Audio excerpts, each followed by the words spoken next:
The sound you just heard, that sharp, piercing crash, was a $12,000 antique Wedgwood porcelain plate shattering across the marble floor.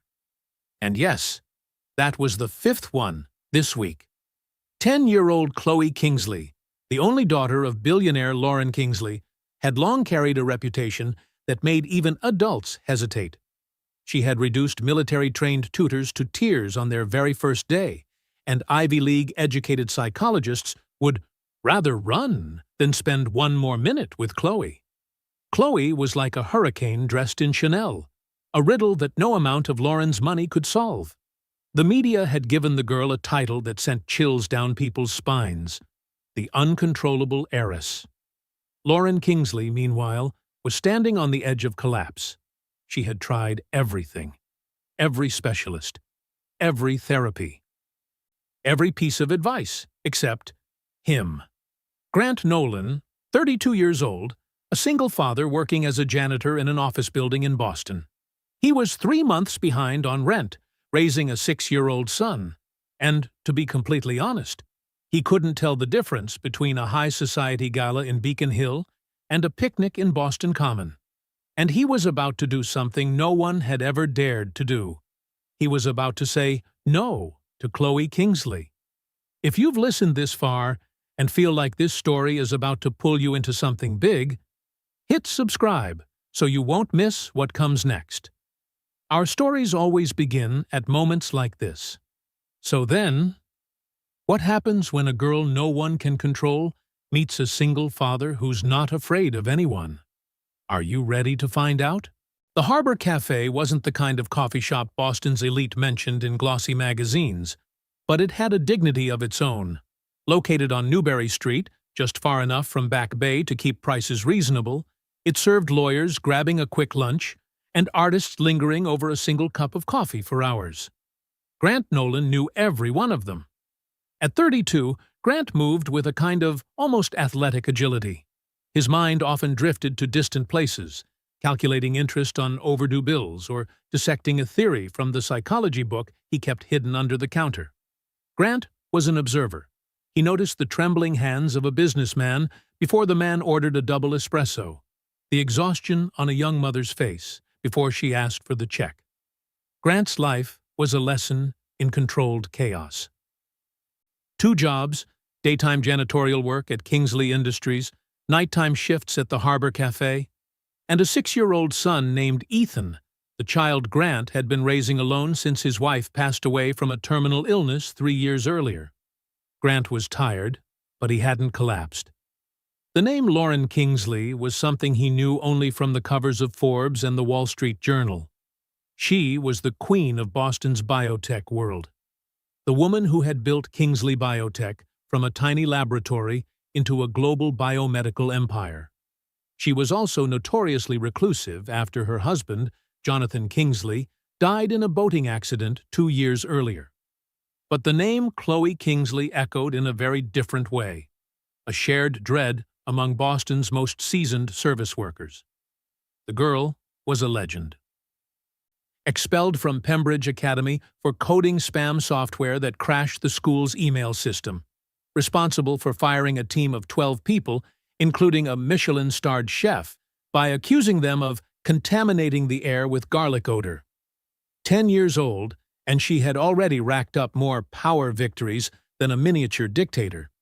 Grant knew all of this because Mr. Henderson, a regular customer who managed a high-end nanny placement service, often sat at the bar, sipping whiskey and lamenting his inability to hire anyone for the Kingsley penthouse. "That kid is like a venomous snake, Grant," Mr. Henderson had whispered last week. "Sharp as a razor. But the poison is pure. Mrs. Kingsley is offering $500,000 a year, and no one is taking the job anymore. Not one person left." It was a drizzly Tuesday. The cafe was half empty, warm yellow lights reflecting off the damp mist outside. As soon as the bell over the door chimed, Grant looked up. A woman in a perfectly tailored black suit walked in, followed by a small girl who seemed to be carrying an entire storm field of anger around herself. He recognized the woman immediately. Lauren Kingsley. But today, she looked less like the power queen of magazine covers and more like someone imprisoned in her own life. Her eyes, once known for their boardroom sharpness, held nothing but exhaustion now. Chloe, on the other hand, was the complete opposite. Dark brown hair tied in a neat ponytail, the crisp uniform of Cambridge Preparatory School looking both polished and smug. The girl didn't even have to try. Simply stepping inside made it feel like she'd claimed the entire room. Clearly, Chloe had found a new place to unleash chaos. "A table for two," Lauren said softly, her voice gentle. "Of course, ma'am." "This way," Grant replied, leading them to the quietest corner of the cafe. The moment they sat down, the familiar performance began. "This chair is wet," Chloe announced, crisp and matter-of-fact, as if reading an indictment. "It's not, Chloe," Lauren sighed, not even checking. "It is. I can feel it. Disgusting." The girl glanced up at the ceiling. "And that light is buzzing. It's giving me a headache. I can't eat here." "Chloe, please, just 20 minutes." "No." The girl lifted her water glass. "This water tastes like metal. Are you trying to poison me?" Grant stood there, observing, not annoyed, not frightened, just the quiet attention of a man who had read far too much about human behavior. This wasn't a tantrum. This was a structured script, an attempt to control her environment. She wasn't angry. She was manipulating. "I can bring you bottled water, miss," Grant said calmly. Chloe narrowed her eyes. Apparently she wasn't used to people who didn't panic. "I don't want bottled water. I want the kind we have at the penthouse, the one from Norwegian Springs. This is just tap water." "That's right," Grant nodded, unbothered. "The best tap water in Boston, double filtered." Lauren looked up at him, a flicker of surprise. Grant held her gaze for a second, then turned back to Chloe. "I'm Grant.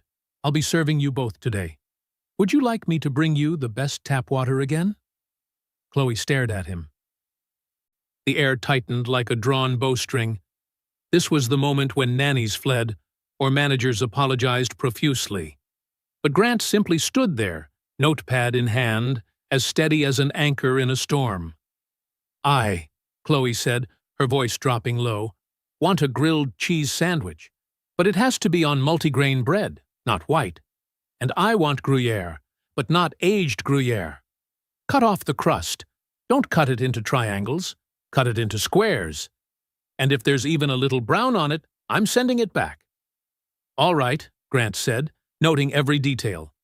"Multigrain bread. Young Gruyere. No crust. Square cut. No browning. I've got it. And for you, ma'am." Lauren Kingsley looked at Grant as if he were some rare creature, or a small miracle she couldn't quite trust yet. "Just a black coffee." "Right away." Grant walked off, and he could feel, unmistakably, Chloe's eyes burning into his back, as though she had just discovered a new opponent. 10 minutes later, Grant returned. He set the coffee down in front of Lauren, and a plate in front of Chloe. It was perfect. Multigrain bread, lightly toasted, with 4 pale gold square sandwiches arranged neatly. Chloe inspected it. She lifted one piece, smelled it, flipped it over, set it down. Then, with one sudden violent sweep of her arm, she sent the plate, the sandwich, and the full glass of water crashing off the table. The cafe went silent. "It's brown!" Chloe hissed, her face pale. Lauren Kingsley collapsed into her chair, utterly defeated. She pressed her face into her hands. "I'm sorry," she whispered to the floor. "I'm truly sorry." Grant didn't look at Lauren. He didn't look at the broken plate. He looked straight at Chloe. He could feel the entire cafe watching him. He saw manager Tom Holbrook bursting out from the kitchen, face flushed red. This was it. This was the moment he would get fired because of the tantrum of a spoiled child. "Mrs. Kingsley, Tom began, but Grant raised his hand. A small gesture, yet somehow it stopped him. Grant knelt down, grabbing a stack of napkins from a nearby station. He didn't start cleaning the large mess. He picked up a single soggy crust from the floor. He looked at it, then at Chloe. Lauren had already pulled out her wallet, a thick black Amex sliding into view. "I'll pay for everything. The plate, the food. I'll cover everyone's meals. I'm so sorry." "It was brown," Chloe repeated, but her voice was smaller now. The explosion was over, and what lingered was only the quiet aftermath. Grant ignored the credit card. He ignored the manager. He lifted the soggy crust. "You're right," Grant said, his voice soft but carrying through the silent room. "This side is a little darker than the other. My mistake. I should have checked more carefully." Chloe's head snapped up. Her jaw literally dropped. Of all possible reactions, yelling, crying, soothing, threatening, the simple and factual agreement was something she had never encountered. "But I have a question," Grant continued, still kneeling, lowering himself to her eye level. "That throw, was that a level 10 or just around a 7.5? The plate traveled pretty far, but the water splash was a bit messy, not very controlled." Lauren lifted her head from her hands. Tom, the manager, looked as though his brain had short-circuited. Chloe couldn't form words. She just stared. "I'm just saying," Grant added, starting to gather the broken porcelain pieces. "If you're going to make a scene, it should be spectacular. That one was fine. A bit cliché, table flip trend stuff. You seem smart. I bet you can come up with something more original." A tiny smile, almost invisible, flickered across Chloe's lips before she crushed it down. "Shut up," she muttered. "I'm serious," Grant said, standing up. "All that energy? And for what? A wet floor? Very anticlimactic. Now, are you still hungry? Or was that performance art?" I'm not hungry." "All right, then you'll have to sit while your mother finishes her coffee, which, by the way, is getting cold." Grant calmly cleaned the mess. He brought Lauren a fresh coffee and a new glass of water for Chloe. He did not apologize. He did not placate. He was simply himself. For the first time, Chloe Kingsley was silent. She didn't complain about the lighting. She didn't tap her foot. She just sat there, watching Grant wipe down the floor, her expression a mixture of deep and total confusion. Lauren drank her coffee. She paid, including a generous but not excessive tip to cover the broken plate, and stood. "Thank you," she said to Grant, her voice hoarse. "That's my job," he replied. As they walked toward the door, Chloe glanced back over her shoulder. Her eyes met Grant's. Grant gave a small, non-committal shrug. Chloe didn't smile, but she didn't scowl either. She just looked. 1 hour later, just as Grant was about to finish his shift, Tom called him into the office. "I don't know what that whole thing earlier was, Nolan," he said, rubbing his temples and sighing, "but my heart can't take that kind of stuff. Just don't do it again." "Do what, exactly?" Tom waved a hand. Then he handed Grant his phone. "Mrs. Kingsley's assistant just called. She wants you to call this number back. Said it's urgent." Grant looked down. It wasn't just a string of digits. It looked like a summons. A cold feeling crept from his stomach up into his chest. Was he about to get sued? Or was he about to be offered something far beyond his capability? Far beyond the life he knew? He honestly wasn't sure which option was worse. That night, in his cramped apartment, after Ethan had gone to bed and the entire place had settled into the quiet rhythm of working-class living, Grant finally dared to call. "Mr. Nolan," a woman's voice said through the phone, precise and professional to the point of being slightly intimidating. "Mrs. Kingsley would like to meet you. Her car will arrive at your building within the next hour." Not a question, not a request, an order. 1 hour later, a sleek black Mercedes S-Class, the kind of car that whispered of social strata Grant had never once brushed against, pulled up to the curb. When Grant opened the door and slid into the back seat, he felt as though he had stepped into an entirely different dimension. The car glided forward, impossibly smooth, heading toward Back Bay. toward the world of people who didn't just buy objects, but sometimes bought the destinies of others. The Kingsley Industries building rose like an arrow of glass and steel, piercing the Boston skyline. Grant was escorted straight to a private elevator, and when the doors opened, they didn't reveal a reception area as he expected, but led directly into Lauren Kingsley's penthouse office. The room was vast enough to overwhelm, its floor-to-ceiling windows opening onto the dark, velvet-smooth expanse of Boston Harbor. The space was minimalist, cold, decorated with artwork that was probably priceless, yet strangely devoid of human warmth. Lauren Kingsley stood beside the window. Here, surrounded by power and wealth, she no longer resembled the exhausted woman from the cafe. She looked like a queen, formidable and composed. "Mr. Nolan, thank you for coming." "You didn't give me much of a choice," Grant replied, his hand tightening around the strap of his shoulder bag. A faint smile brushed her lips. "No, I suppose not. Please, sit." Grant sat on the leather sofa, soft, deep, and almost certainly more expensive than the car he rode in. "I'll be direct," Lauren began, turning away from the window to face him. "What I witnessed today, no one has ever managed that. You didn't indulge her, you didn't yell at her, and you didn't break." "I was just doing my job." Lauren shook her head. "No, you did more than that. You saw her. Others only see a monster or a paycheck. But you saw something else." "What was it?" Grant paused to think. "I saw a kid who's very good at her job, and her job is to make people leave." Lauren nodded gently. "Exactly. She's very good at that. She's burned through 7 nannies in 6 months, 3 behavioral therapists, Pembridge Academy, Cambridge Prep, and now she's about to be expelled again. I've run out of options. I can handle logistics problems worth billions, but I can't—" Her voice broke. "I can't reach my own daughter." That vulnerability, spoken in a room filled with towering power, made the words even heavier. "Mrs. Kingsley, I'm just a janitor. I'm studying psychology, but I'm nowhere near qualified to do something like this."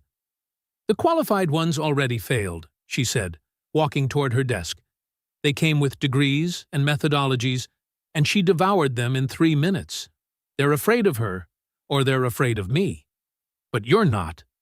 She turned back, her gaze sharp but not hostile. "I want to hire you, Mr. Nolan, not as a nanny, not as a tutor, as a companion, a handler. I don't know what to call it. I want you beside her after school, on weekends, to do what you did today. Whatever that was." Grant's head spun. I can't. I have a job. I have a son." "I'll pay you," Lauren said, without preamble. $450,000 a year. Grant froze. That number wasn't a salary. It was salvation. No more debt, no more fear, no more scraping by. "I will also," Lauren continued, "cover the full tuition for your master's and PhD at any school you choose. Harvard, MIT, anywhere. And I'll arrange the best after-school program in Boston for your son. Completely free." He had to be dreaming. He had to be. "Why me?" Grant whispered.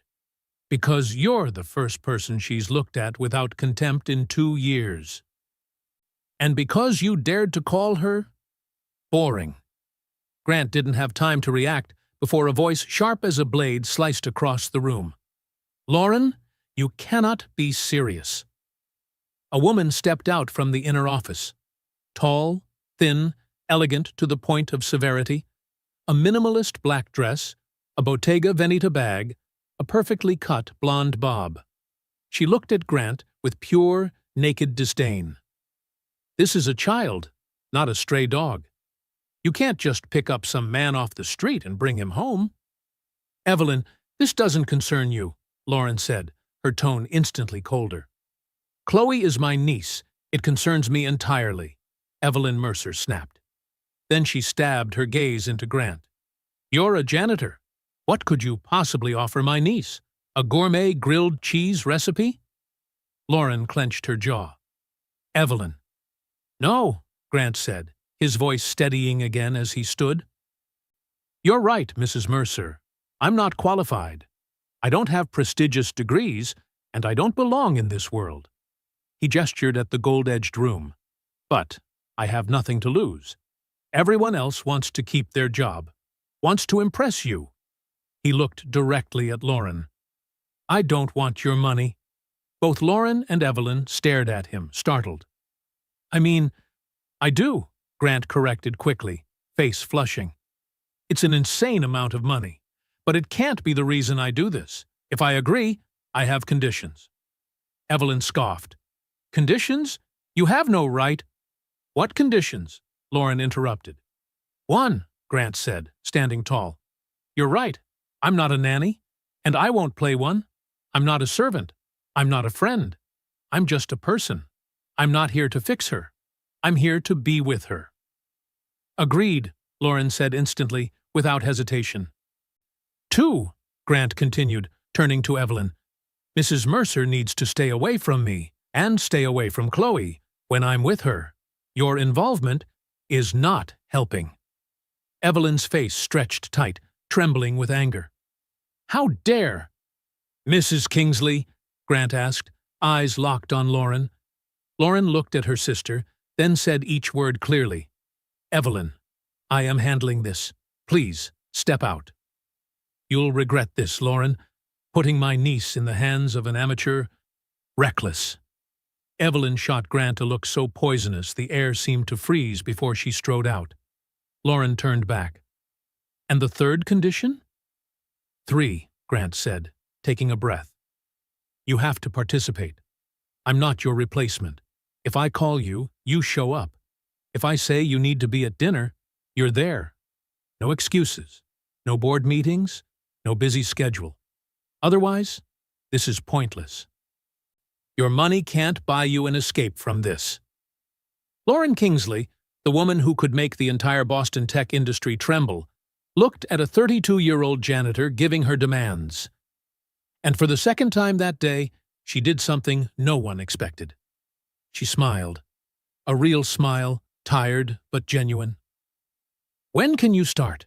The Kingsley penthouse didn't resemble a home. It resembled a declaration. The top 3 floors of a historic Beacon Hill building rebuilt into a maze of glass and marble. Sparse, angular furniture. Artwork so extravagant it seemed to smother any trace of human warmth. The silence wasn't peaceful. It was the kind that presses against your eardrums. Staff members, all in dark uniforms, moved like ghosts. Silent steps, lowered eyes, never making direct contact. At the center of this fortress was Chloe. Grant's first official day on the job fell on the following Monday. He arrived at 3:30 p.m., right as the private driver brought Chloe home from Cambridge Prep. Chloe stepped into the vast entry hall, spotted Grant, and her already cold expression tightened further. You? She said, not bothering to hide her displeasure. Me, Grant replied. Lifting a paper bag, I brought you a grilled cheese sandwich, multigrain bread, young Gruyere, crust removed, square cut, lightly toasted. Chloe glared at the bag as if it contained poison. I'm not hungry. All right then. Grant sat down on the modern bench, one of those expensive-looking pieces that somehow managed to be horrible to sit on. He opened the bag and pulled out a piece of the sandwich. I am. And he sat there eating a grilled cheese sandwich right in the center of the grand foyer, completely at ease. Chloe crossed her arms, eyes locked on him. You're not allowed to eat here. Where am I allowed to eat? In the kitchen, with the staff. My job is companion, not staff, Grant said, taking another bite. By the way, this bench is terrible, but it's here. Want a piece? No. I have homework. Chloe turned sharply and walked up the floating glass staircase like she was starring in a fashion commercial. Okay, I'll be right here, Grant called after her. For 3 hours, Grant actually stayed there. He read his psychology textbook, did a crossword, walked around the first floor, observing.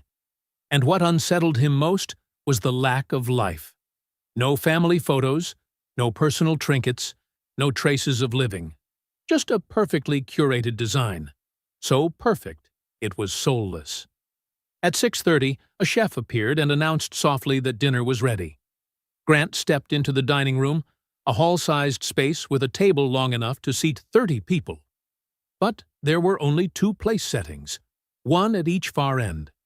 Chloe appeared, sat down, unfolded her napkin. Not a word. Grant sat at the opposite end, nearly squinting to see her. "Could you pass the salt?" he asked. The salt shaker was about 20 feet away from him. Chloe stared at him, then at the salt, then at him again. "No." "All right." Grant stood, walked the entire length of the table, retrieved the salt, walked back, and sat down. They ate in silence. The food was so upscale that Grant had to study it to know what he was eating. Seared scallops with saffron risotto. Chloe only nibbled. "So," Grant said, "how's Cambridge prep? Better or worse than Pembridge?" "Boring," Chloe answered. "What's boring?" "Everything. The teachers are stupid. The students are stupid. Everyone's stupid." "Must be lonely," Grant said, "being the only smart person in the entire building." Chloe's fork froze mid-air. "You're stupid too," she said. "Probably," Grant nodded. "I'm failing advanced statistics. That class is destroying me. But I'm pretty good at spotting liars." Chloe set her fork down with a loud clink. "I'm not lying." "Yes, you are. You don't think they're stupid. You think something else." "But stupid is a great word. It's like a shield. You use it to keep people out, to stop them from asking further questions." Chloe shot up from her chair. "I'm done." And she walked out. The first week went exactly like that. Chloe tested. Grant sidestepped. Chloe insulted. Grant agreed, then redirected. Grant was like a calm, steady wall, immune to her storms, and that drove Chloe absolutely mad. She was used to explosions. Grant only gave her an echo. In the second week, Chloe escalated. When Grant arrived, he found her sitting in the library, a wide room full of books, yet devoid of anything resembling the warmth of a 10-year-old's life. Chloe didn't look up at the sound of his footsteps. She simply announced, as if reading a morning business report, "I'm studying a new startup. It's called Lingo Leap, an AI language tutor." "Sounds interesting," Grant replied, his tone as mild as ever. "My mother is considering investing. She wants my opinion. I'm supposed to practice French with it. Would you like to hear a sample?" "I don't speak French," Grant said. "Exactly." Chloe smiled, a small, cruel smile, sharp as a knife's edge. She tapped her tablet. Instantly, a stream of flawless, fluid French filled the room, dripping with smug superiority. Then Chloe turned to Grant, her eyes gleaming with anticipation of the humiliation she expected. "What do you think of its intonation?" Grant knew this game. It wasn't a question. It was a ritualized psychological execution, the same tactic she had used on dozens of adults who had wandered into her life. "Sounds like French," Grant said, expression unchanged. "It says," Chloe continued, her voice slick with contempt, "that only an uneducated, low-class idiot would wear cheap shoes like yours. It's wondering if you bought them at a thrift store." Grant looked down at his sneakers, the edges worn. "They are from a thrift store. Good eye. But your AI is wrong." Chloe lifted her head, brow tightening. "Wrong? Yeah. My shoes aren't cheap. They were 75 cents. That's extremely cheap. Not expensive. There's a difference." Grant looked up, calm as ever. "Now, did it insult anything else?" Chloe's smile vanished. This time, the trap didn't close. The arrow shot, and missed completely. It finished," Chloe said, the certainty in her voice slipping away. Grant nodded, offering no triumphant jab, no smug remark. "All right, then. The uneducated guy here is going back to his book. If you want to teach me some more French curse words, just call." He turned and walked away, leaving Chloe frozen in the library, her small shoulders stiff, simmering, confused, and for the first time, utterly unsure how to strike back. The breakthrough, when it happened, came completely by accident. Grant was wandering around the second floor looking for a bathroom when he walked past a door left slightly ajar. Music drifted out. Not the cold classical pieces that occasionally played in the hallways, but something alive, raw, instinctive. A piano struggling, stumbling, trying, and failing. Someone was playing a brutally difficult Chopin piece, tripping over notes, gasping, muttering small curses, and starting over again. Grant pushed the door open a little wider. The room was pitch black, clearly abandoned for a long time. Furniture was draped in white cloths like sleeping ghosts. Only one thing wasn't covered: the grand Bosendorfer piano, so exquisite it seemed to glow in the dark. And sitting in front of it was Chloe, but not the Chloe of rehearsed rage. Not the Chloe who weaponized manipulation until adults cried. This Chloe was playing with her whole body, with fury, with a loneliness she would never admit. Her small fingers attacked the keys as if trying to rip the notes out of the metal, beautiful, wild, and desperate. She hit a difficult chord. She slammed her fist down onto the keys, and in that moment, in the glossy reflection of the piano lid, she saw Grant. "Get out!" Chloe screamed, her voice slicing through the room as she slammed the lid shut. "That was—" Grant choked. He couldn't breathe. "Chloe, that was incredible. I didn't know. I said get out." Her voice cracked with something that wasn't pure anger. "You're not allowed here. No one is allowed in here. Chloe, it's okay. Get out! Get out!" She grabbed the metronome from the piano and hurled it at him. Grant ducked on instinct. The device exploded into pieces against the doorframe behind him. "All right," Grant said softly, no resistance in his voice. He stepped back. "I'm leaving. I'm sorry." He closed the door gently, his heart pounding as if he'd sprinted a mile. And in that moment, Grant knew one thing with absolute certainty. He had not intruded on a tantrum. He had accidentally seen the real heart Chloe kept hidden from the world. Not the manipulator, not the uncontrollable heiress, but a child, brilliant, wounded, and utterly alone inside her glass fortress. Grant went downstairs to find Lauren. She had just arrived back at the penthouse. "Mrs. Kingsley, I need to speak with you." Lauren immediately tensed. "What happened? Did she break something?" "No, not like that." Grant swallowed, searching for words. "Chloe was playing the piano in a room on the second floor. When she saw me, she panicked as if I'd just uncovered a national secret." Lauren's face went pale. A tremor rippled through her shoulders. She had to place a hand against the wall to steady herself. "The music room," she whispered, the words barely audible. Grant nodded gently. "She's very good, Lauren. She's not just messing around. She's practicing seriously. And she's incredible, but also in a lot of pain."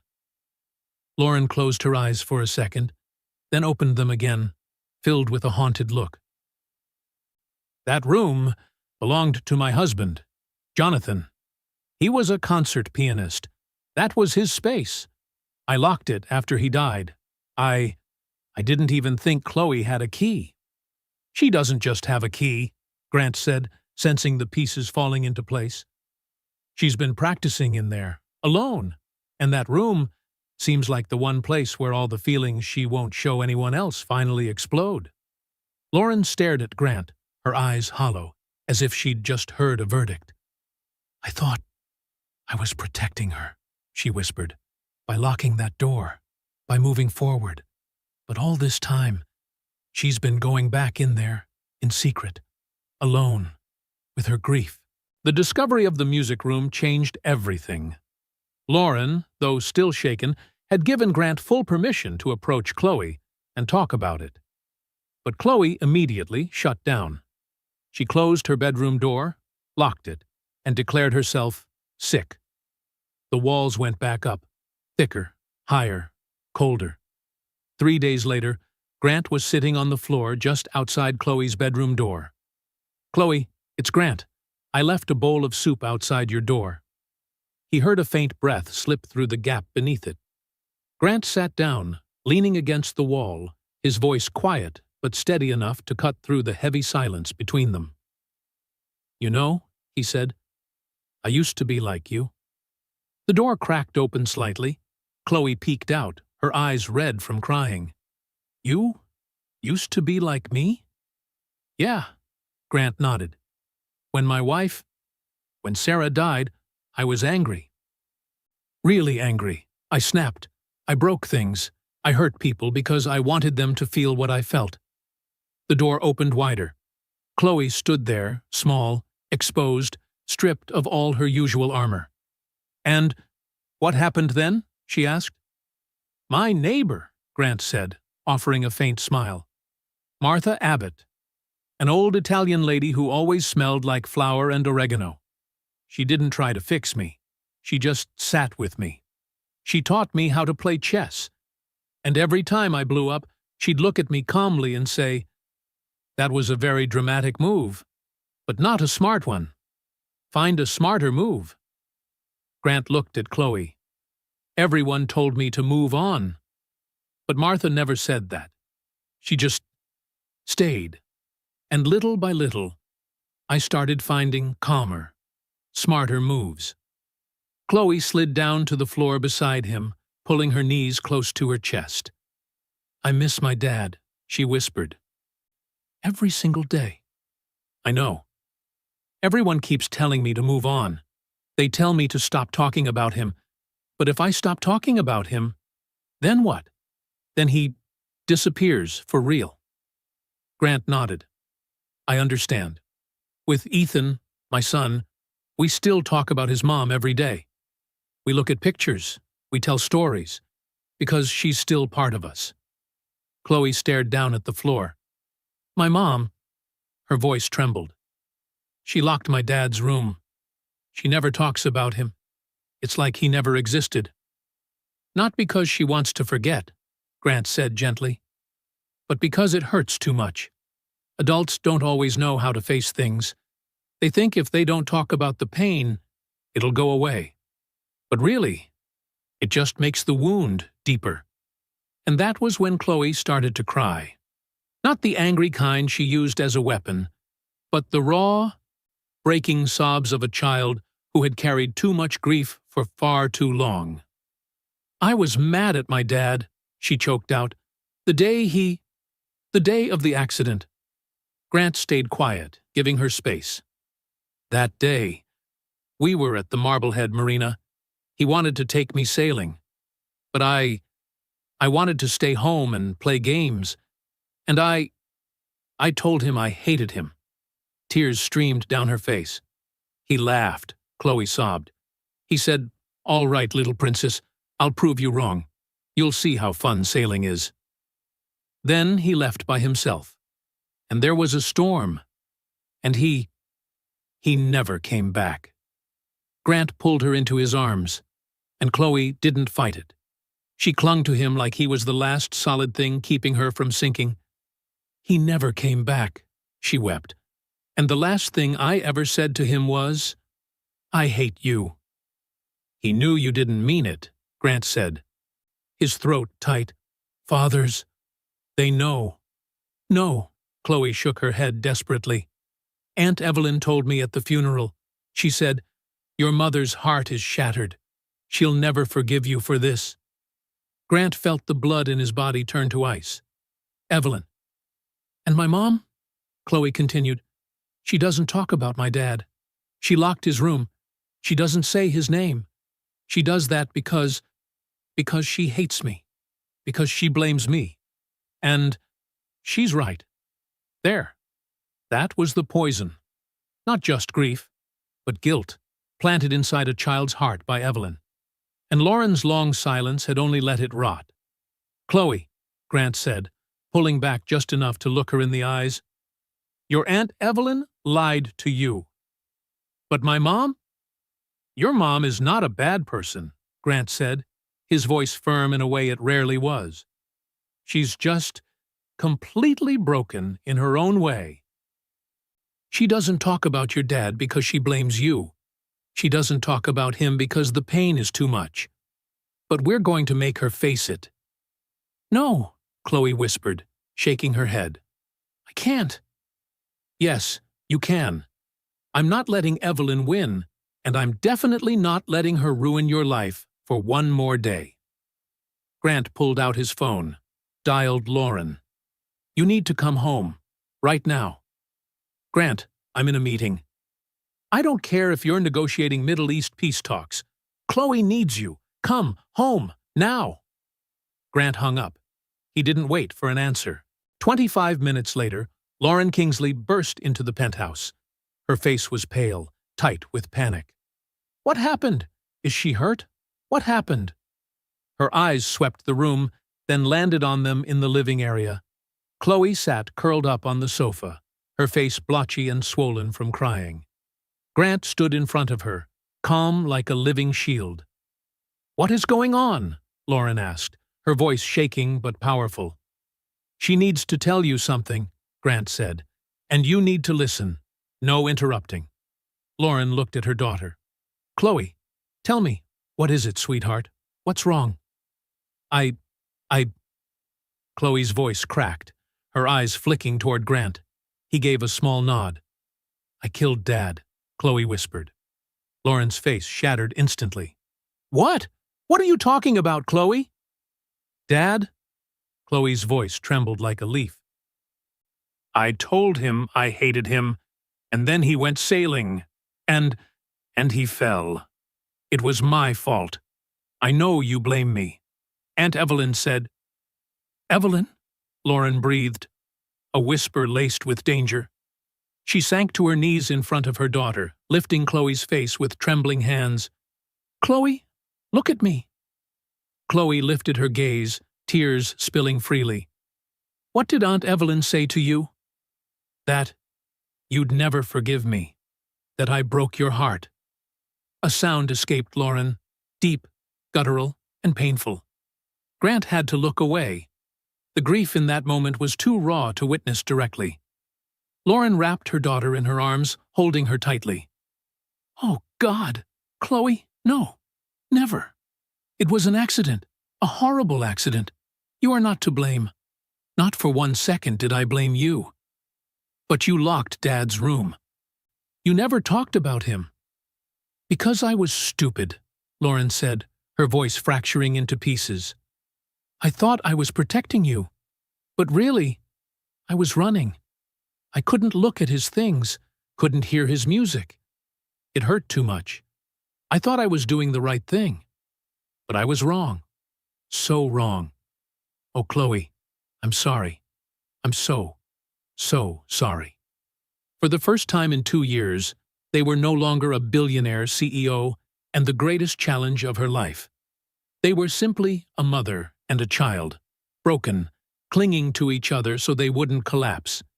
They cried together in the vast, cold living room, a space that, at last, contained something truly alive. Grant quietly stepped away, giving them privacy. He walked into the kitchen and made tea, his hands slightly shaking, his chest still heavy from what he had just witnessed. This was the hardest part. Not discipline, not schedules, but opening wounds that had been locked away for far too long. That night, Lauren came to find Grant. Her eyes were still red, but something in them was lighter, like a massive weight had finally been lifted from her chest. I don't have words good enough to thank you," she said, her voice hoarse. "Don't thank me," Grant replied. "Just don't stop. This is only the beginning. She needs you." "I know," Lauren exhaled, then reached into her coat pocket. She pulled out a small old bronze key, simple but strangely beautiful. I want you to have it." She placed the key in Grant's hand. "The key to the music room. I think It's time this house had music again. I want you and Chloe to open it." Grant smiled softly. "She already has a key. She's had one for a long time." Lauren blinked. "But this one," Grant said, looking down at the key in his palm, "will mean something different." The weeks that followed unfolded like early spring after a winter so long it felt endless. Following Grant's advice, Lauren began scheduling Chloe time directly into her calendar. And this time, she honored it. No cancellations, no rescheduling, no hiding behind board meetings as an excuse. They had dinner together every evening. They strolled through Boston Common under trees just beginning to change color. There was even a night when Lauren sat awkwardly on the sofa, clutching a game controller while her daughter coached her through a video game. There was awkwardness, there was hesitation, but there was also laughter, a sound no one had heard in this penthouse for 2 years. And the music room, the door once locked like a wound, now always stayed open.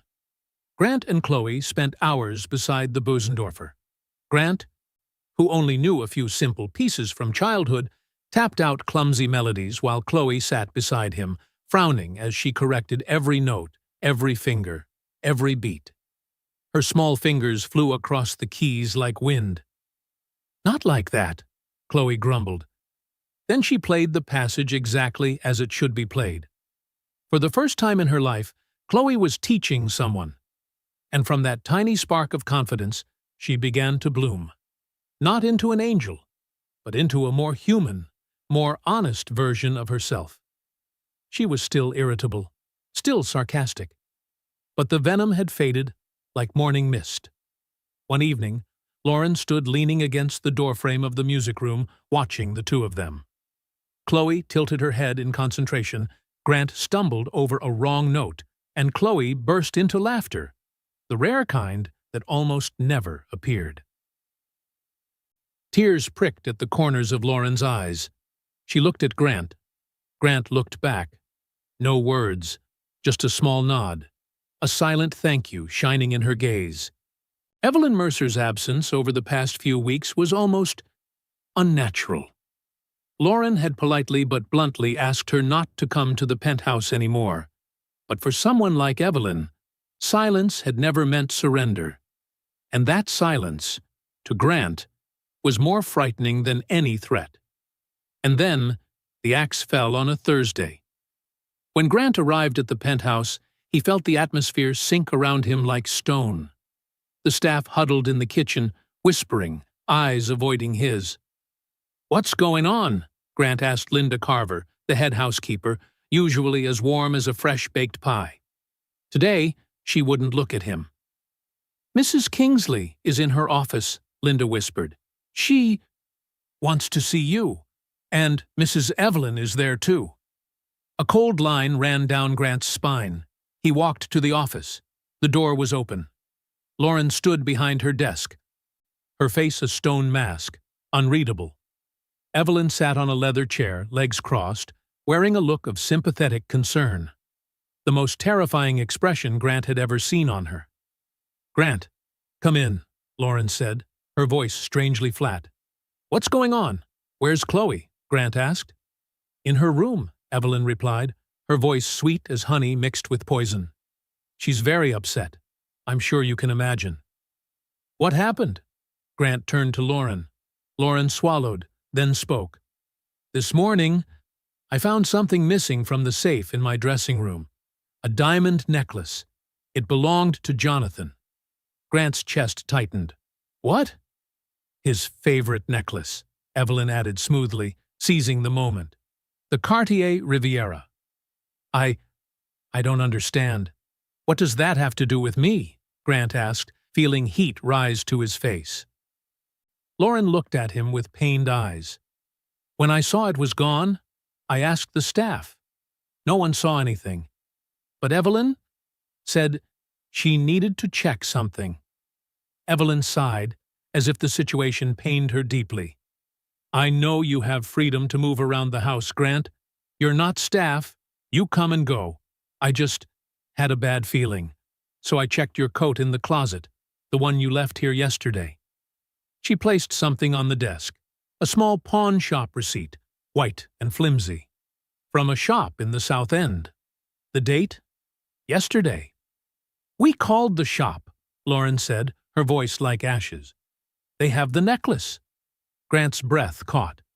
No, that's impossible. I've never even seen that necklace. I didn't take anything. Lauren, please, you have to believe me." "Grant," Lauren said. And the disappointment in her voice, it hit like a punch to the chest. "Lauren, he's very convincing," Evelyn inserted, resting a hand on Lauren's arm as if protecting her. "I know this is a shock. We all want to believe him. But men like that, from a different world, they're easily tempted. A necklace worth over $1 million. Who wouldn't waver?" "Waver?" Grant choked, fury trembling in his voice. You framed me. You did all this to push me out of this house, so Lauren would trust only you. You planted that receipt." "He's losing control," Evelyn said coolly. "Just like habitual thieves. Denial, deflection, projection. Lauren, I think you need to call the police." "The police?" Grant whispered. Reality seemed to crack around him. "Grand larceny," Evelyn said without hesitation. Grant turned to Lauren, nearly desperate. "Lauren, look at me. You know me. You know I didn't do this. Chloe and we've been making progress. You think I'd destroy everything just to steal some necklace?" Lauren exhaled, her voice heavy as stone. "Grant, I don't know how that receipt got into your coat, but I didn't put it there." "You have security cameras," Grant said quickly. "Check them." "I already did," Lauren said, sounding like she was strangling herself with every word. "The camera in the dressing room went offline. Network error. Nothing recorded these past 2 days." Grant shut his eyes. Of course, Evelyn was too experienced. "Lauren," Evelyn said softly, but sharp as a blade, "this is painful, but for Chloe's safety, we must do what's right. We can't keep a thief in the house." Lauren looked at Grant. Her face was a battlefield between instinct and the fake evidence that looked too perfect.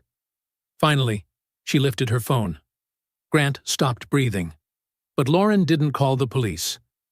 "No," she said. "I'm not calling the police, not yet." "Lauren?" "Grant," she interrupted. "I think we no longer need your services. Please, leave. Return the key to me. I will handle the matter of the necklace."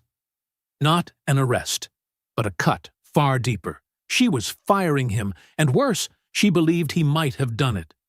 Grant's eyes burned, not because he'd lost the job, but because of the betrayal. Because Evelyn had won, and Lauren had believed her. "Fine," Grant whispered. He took the key from his pocket and set it on the desk. "I didn't do this, and please tell Chloe I'm sorry." Without another word, he turned and walked out of the room. Past the silent staff staring with fear and pity, he stepped into the elevator. The metal doors slid shut. Grant leaned against the wall, and a broken, guttural sob tore from his chest. Grant spent the entire next day in a dense fog. He sat in his small apartment with no TV on, no music, just the heavy silence pressing on his chest. Ethan, his 6-year-old son, was at school, completely unaware of the disaster that had just crashed into his father's life. Grant felt hollow. He had failed. Failed Chloe. He had let Evelyn, the venomous viper masquerading as a refined lady, defeat him. The doorbell rang, persistent, aggressive. He ignored it. It rang again, and again. Finally, he pressed the intercom. "Go away." "Open the door, you idiot. It's freezing out here." That voice, unmistakable. Chloe. Grant sighed and buzzed her in. A minute later, Chloe appeared at his apartment door. No driver, no security, hair wind-tangled, cheeks flushed from the cold and from anger. "Chloe, how did you even get here?" "You're supposed to be in school." "I took a cab," Chloe said. shoving him aside and marching into the apartment as if she owned it. My mother is and my aunt is a liar. Grant blinked. You don't think I did it? Obviously not, Chloe said, her voice sharp enough to cut. Stealing is a loud, stupid move. Exactly her style. Aunt Evelyn thinks I'm just a kid who plays piano. She forgets I'm my mother's daughter. Grant frowned. Meaning? Chloe tossed her backpack to the floor, yanked out her laptop like a detective who had gathered all the evidence she needed. I mean, I'm a programmer, she said, pride dripping off every word. I installed my own surveillance system months ago to monitor the staff. Aunt Evelyn was smart enough to disable the main system, but she knows nothing about mine. And the footage from my cameras uploads to a private cloud. Chloe's fingers flew over the keyboard so fast, Grant had to blink. Look. She spun the laptop toward him. Grant's heart thudded as the first video appeared. 2 days ago, Evelyn in the office, logging into the system and disabling the dressing room camera. The second video loaded immediately after. This morning, the angle from inside the closet showed Evelyn looking around, then slipping the pawn shop receipt into the pocket of Grant's coat. Everything snapped into place. She, Grant whispered, throat tightening. She framed me. Exactly, Chloe said, her voice colder than the air outside. And now, we're going to make the smart move. An hour later, Grant's apartment door burst open as if someone had stormed inside. Lauren Kingsley stepped in, breathing hard, her face pale from a tangled mix of anger and fear. Chloe, what are... Her voice caught when she saw her daughter standing in the middle of the room. What are you doing here? Did you skip school? It doesn't matter, Chloe said, without trembling, without looking away. Just look at this. She turned the laptop toward her mother. Grant stepped back, silent, like someone witnessing an earthquake about to hit. Lauren looked at the screen. One clip, then the next. She watched her Evelyn, her sister, disable the camera, then quietly slipped the pawn shop ticket into Grant's coat. No words came out of her mouth. No gasp, no scream, only the slow, brutal shift of expression across her face, from confusion to realization to pain, and then to a cold, icy fury tightening every muscle in her body. The apartment was dead silent for a full minute. Chloe was the one who finally broke it. That was the smart move, Mom, she whispered, not bragging, but handing over a sword. Lauren lifted her eyes from the screen. She looked at her daughter, then at Grant, and she nodded slowly, deliberately. Yes, she said, her voice low but ringing like steel. A smart move. That night, Evelyn Mercer arrived at the penthouse with the air of someone triumphant, as if she were walking in to collect the shattered pieces of Lauren's life. But when the door opened, she froze. Lauren was standing there. Chloe was beside her. Grant sat quietly behind them. No one was broken. No one had collapsed. They were waiting for her. Lauren? What is going on? Evelyn pointed at Grant, stammering. That man, why is he still here? You need to call the police. He's a criminal. Lauren took one step forward. Her voice was chillingly calm. You're right. I should call the police. She lifted a remote control. But before that, I think they'll want to see this. She pressed play. The glow of the screen washed over Evelyn's face, and when she saw herself in the footage, disabling the camera, slipping the pawn shop receipt into Grant's coat, every trace of color drained from her skin. I did it for the family, Evelyn whispered, her voice trembling. A last attempt to protect Chloe. From him. No, Lauren replied, her voice as sharp as steel honed to perfection. You did it because of her trust fund. You have been poisoning my daughter with guilt for 2 years, and you tried to frame an innocent man. She pointed to the door. Get out of my house. Lauren, please, I'm your sister. You are my sister, Lauren said, her voice growing colder with every word. And if you try to contact me or my daughter ever again, I will hand that entire video over to the district attorney's office. I will bury you completely." Evelyn said nothing more. She simply turned and nearly fled the room. The penthouse door closed behind her, leaving behind a silence so deep the entire space seemed to breathe.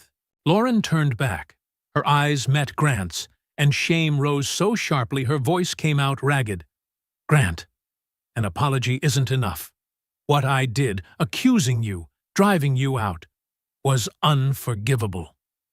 Grant shook his head gently, looking at Chloe first, then at Lauren. "Don't worry about me. Just don't stop now. This is only the beginning. She needs you." Lauren looked at her daughter, this child who had endured, who had fought, and who tonight had saved both of them. "I know," she whispered. She took a deep breath, as if preparing for a life-changing decision. "I'm going to start a foundation in my husband's name," she said.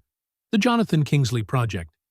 It will fund music and arts programs for at-risk kids, kids like Chloe, kids who act out, because they're hurting." Then she looked directly at Grant. "I need someone who understands that. Someone who knows the difference between a loud move and a smart move. If you want it, the job is yours." Grant looked at Lauren. Then he looked at Chloe, who was trying, and failing, to hide a smile. A warm, powerful, unexpected feeling rose in his chest. Not pain this time, something else. Lighter, brighter. "Yes," Grant said, steady and sure. "I'll take it." 6 months later, Grant stepped into the penthouse. But this time, he was no longer the quiet janitor walking down the hallway. He was now a full-time graduate student at Harvard and the executive director of the Jonathan Kingsley Foundation. A new life, a new man. He followed the music echoing through the home, fractured yet warm notes guiding him toward the room with its door left open. And there, Lauren was seated at the Bosendorfer, trying to hold a steady bass line with slightly trembling hands. Beside her, Chloe, small hands but fierce, confident, was flying across the keys, playing a complex, flowing melody that seemed to light up the entire room. They were playing a duet. Chaotic, offbeat, wrong notes everywhere, and somehow, perfect. Lauren was the first to spot Grant. She smiled at him, a smile full of relief and pride. Chloe glanced his way, rolled her eyes as if annoyed, but the corner of her mouth lifted into a smile she tried very hard to hide. "You're late," Chloe said, half scolding, half teasing, and Mom played the wrong note again, from the top. Grant leaned against the doorway, arms crossed, quietly watching them. The room that once held shadows was now filled with light. Two people who had been torn apart by grief were now finding each other again through every keystroke. And in that moment, he knew the impossible had happened. They had healed. They had become a family. They say money can't solve problems, but that isn't entirely true. Money can't fix Chloe's grief, and it can't buy Lauren a bond with her daughter. But it was Grant Nolan, a single father working as a janitor, who showed them that the most valuable currency isn't money at all. It's empathy. It's the courage to see the person behind the problem and to ask the right questions. Evelyn was driven by greed. Grant was driven by understanding. He didn't just handle the billionaire's daughter. He healed a broken family, including himself. What do you think? Was Grant right to take the job, or was it a leap straight into danger? And if someone framed you the way Evelyn framed him, how would you react? Leave your thoughts in the comments below. We truly read every single one. If this story touched you, don't forget to like, share it with someone who might need it, and subscribe so you won't miss the real-life stories of kindness, karma, and the unbelievable twists of fate we tell here. Until next time, remember this. Sometimes, what a person needs isn't someone perfect, but someone who truly sees them and chooses to stay.